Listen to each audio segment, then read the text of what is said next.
ये है talks news network और आप देख रहे हैं पॉलिटॉक्स, राजनीति का कच्चा चिट्ठा। भारत रत्न डॉक्टर भीमराव अम्बेडकर साहब की जयंती है और पूरे देश में इसको एक पर्व के रूप में मनाया जाता है और हम सब ने आज प्रदेश कांग्रेस कमेटी के कार्यालय में इनको श्रद्धासुमन अर्पित किए हैं, पुष्पांजलि करी है। और अम्बेडकर साहब का जो एक योगदान था वो सिर्फ संविधान तक सीमित नहीं था। उन्होंने एक आशा दी थी, एक विश्वास कायम किया था इस देश में हर समाज के अंदर, और हम समझते हैं कि आने वाली पुश्तें भी उनकी कृतज्ञ रहेंगी। उन्होंने जो योगदान और एक रूपरेखा दी थी इस देश के संविधान का निर्माण करने में, हम सब लोगों ने, ना सिर्फ कांग्रेसजनों ने लेकिन पूरे प्रदेश देश के लोगों ने उनको स्मरण किया, उनको याद किया, और हम समझते हैं कि आने वाली पुश्तें भी उनके विचारों पर अनुसरण करेगी। भाई तीनों जगह जो उपचुनाव हो रहे हैं, मुझे लगता है कि यहाँ पर तीनों जगह कांग्रेस पार्टी जीतेगी। जो चुनाव प्रचार है, सरकार का जो काम है वो जनता तक हम लेकर गए हैं। जिनकी ड्यूटी लगाई थी मंत्रियों की, पार्टी के पदाधिकारियों की, सब ने मिलकर उसमें अच्छा काम किया। और मुझे लगता है कि जो बिखराव और टकराव भाजपा में है उससे भी जनता बहुत नाखुश है। एक सक्रिय और मजबूत विपक्ष की भूमिका निभाने में बिल्कुल नाकाम रहे। और केंद्र सरकार ने जो किया है, चाहे वो कृषि के कानून बनाए हों, चाहे महंगाई हो, हर जगह विफल रहे हैं और जनता सारी बातों को देख रही है। तीनों उपचुनावों में अच्छे उम्मीदवार दिए हैं, अच्छा प्रचार किया है। मुझे पूरा विश्वास है कि सरकार ने जो काम करा, लोगों तक पहुंचाने की जो कोशिश की है, उसमें कामयाब होंगे। देखिए, ये बहुत गंभीर स्थिति है क्योंकि जो संक्रमण की गति है वो लगभग दुगनी है पहले से ज़्यादा। पिछली बार जब प्रतिदिन देश में 1 लाख संक्रमण होता था तो पूरा लॉकडाउन हो गया था। इस बार हमें अपने अनुभव से सीखना चाहिए और अल्टीमेटली लोगों पर डिपेंड करता है। अगर हम उसको नियमित, संतुलित और अनुशासन का पालन करेंगे, हम इसके क्रम को तोड़ सकते हैं। लेकिन सरकार, समाज, प्रशासन, अधिकारी, सब लोगों को मिलकर काम करना चाहिए क्योंकि स्थिति बहुत गंभीर होती चली जा रही है।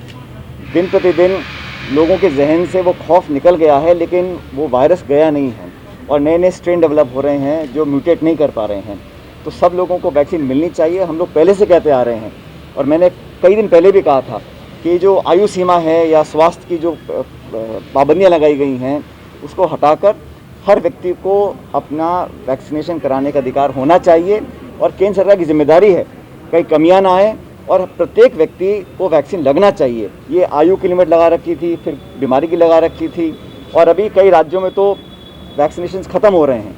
राजस्थान में भी कमी आ गई थी बीच में। तो मैं उम्मीद करता हूँ केंद्र सरकार सारी बातें भूलकर, ये आरोप प्रत्यारोप का समय नहीं है और ये तेरा मेरा का समय नहीं है, इस देश के भविष्य का समय है। आज सब लोग उम्मीद करते हैं जैसे बाकी राज्यों में, बाकी देशों में वैक्सीनेशन हुआ है। मैं समझता हूँ अब हमें लगता है कि जो वैक्सीन हमने एक्सपोर्ट किए थे या बाकी अन्य देशों में दिए थे, शायद बहुत जल्दबाजी की थी कि अब हमको स्पुतनिक को अप्रूवल देना पड़ रहा है, रूस से मंगा रहे हैं। तो व्यवस्था और प्रबंधन में कहीं ना कहीं उसको और बारीकी से देखने की ज़रूरत थी। बहरहाल मैं चाहता हूँ कि सब लोगों को वैक्सीन लगे, सब लोग नियमित रूप से अनुशासन का पालन करें और जो गाइडलाइन सरकारें दे रही हैं, चाहे जिला प्रशासन हो, राज्य सरकार हो, केंद्र सरकार हो, उसका पूरी तरह पालन करना पड़ेगा। क्योंकि स्थिति अगर बहुत ज़्यादा हाथ से बाहर निकल गई और अब गांव में फैल रहा है, नौजवान लोगों को संक्रमण हो रहा है, तो बहुत चिंता का विषय है। नाराज़गी की बात नहीं है, जो व्यवहारिक मुद्दे हैं, सामाजिक मुद्दे हैं, उनको हर जनप्रतिनिधि, चाहे वो सरपंच हो, प्रधान हो या NGO हो, MLA MP कोई भी हो, उसको समय समय पर उठाते रहते हैं। मुझे पूरा विश्वास है, उम्मीद है कि जिन मुद्दों को लेकर जिन जनप्रतिनिधियों ने बातों को उठाया था उस पर तुरंत प्रभाव से कार्रवाई होनी चाहिए और मुझे लगता है होगी भी। लेकिन ये ऐसे मुद्दे हैं जो किसी एक व्यक्ति के नहीं है, क्षेत्र के नहीं हैं, समाज से जुड़े हुए हैं। और जो दलित वर्ग है, क्योंकि आज 14 अप्रैल है, हमें समझना पड़ेगा कि दलितों पर कहीं अत्याचार होता है, उनका शोषण होता है, उन पर उनके साथ भेदभाव होता है, तो ये हमारे समाज के लिए आईना है और हम सब लोगों को अपने मतभेद भुलाकर दलित समाज के लोगों को वो मान सम्मान देना पड़ेगा। ये कोई दया दृष्टि नहीं है, कोई एहसान किसी पे नहीं है, वो इस देश के नागरिक हैं। जहाँ भी जाति होती है दलितों के साथ, मैं समझता हूँ उस पर तुरंत कार्रवाई करनी चाहिए और एक ऐसा सुरक्षा कवच बनना चाहिए प्रदेश के अंदर, लोग अपने आप को सुरक्षित महसूस करें, विश्वास से काम कर सकें और एक खुले माहौल में अपना जीवन व्यतीत कर सकें। कि मैं इस पर कुछ नहीं कह सकता हूँ क्योंकि सरकार समय समय पर नियुक्तियाँ करती आई है। लेकिन जहाँ तक मेरा अपना मानना है कि सरकार का लगभग हमारा 2.5 साल का कार्यकाल हो चुका है और हम लोगों ने अपने घोषणा पत्र में जो वादे किए थे काफ़ी हद तक पूरे भी किए हैं। लेकिन अभी जो वादे पूरे हम नहीं कर पाए हैं या जो बचा हुआ कार्यकाल है उसमें और गति से काम करना पड़ेगा। इसमें पॉलिटिकल अपॉइंटमेंट्स हैं, मंत्रिमंडल का विस्तार है या जो भी करना है, उसमें पार्टी और सरकार मिलकर आमराय बनाएंगे। जैसा कि आप जानते हैं, कमेटी का निर्माण हुआ था कई महीने पहले। दुर्भाग्यवश अहमद पटेल जी का स्वर्गवास हो गया और उसके आगे काम नहीं हो पाया।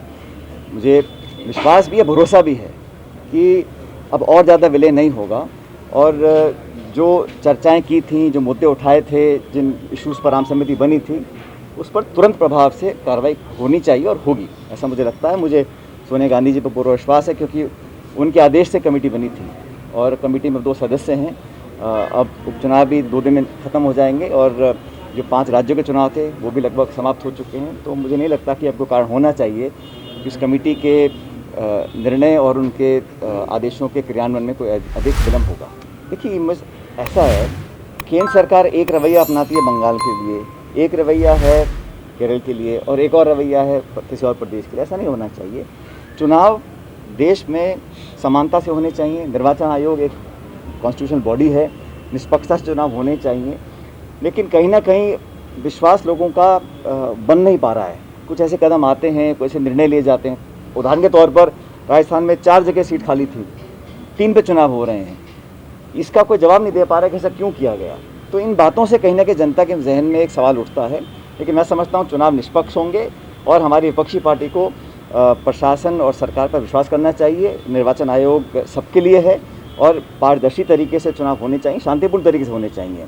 और मुझे नहीं लगता है कि यहाँ पर किसी को कोई ज़्यादा चिंता की ज़रूरत होनी चाहिए कि यहाँ पर सरकार अपना काम कर रही है और हमारी पार्टी के जो पदाधिकारी अपना काम कर रहे हैं और मुझे नहीं लगता यहाँ कोई दिक्कत आई।